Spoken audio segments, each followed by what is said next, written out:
Hello, welcome to Do It Yourself channel. Today I will show you how to stop applications from using our phone functions in Samsung Galaxy Z Fold5.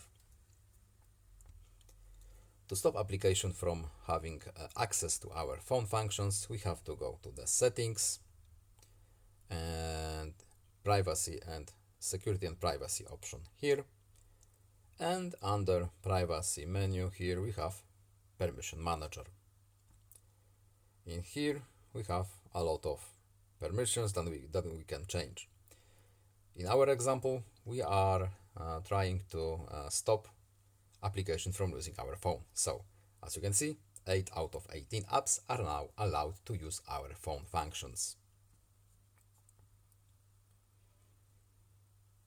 What application is allowed?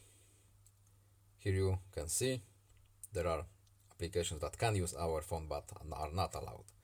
Let's say Gmail, I don't want you to use my phone function.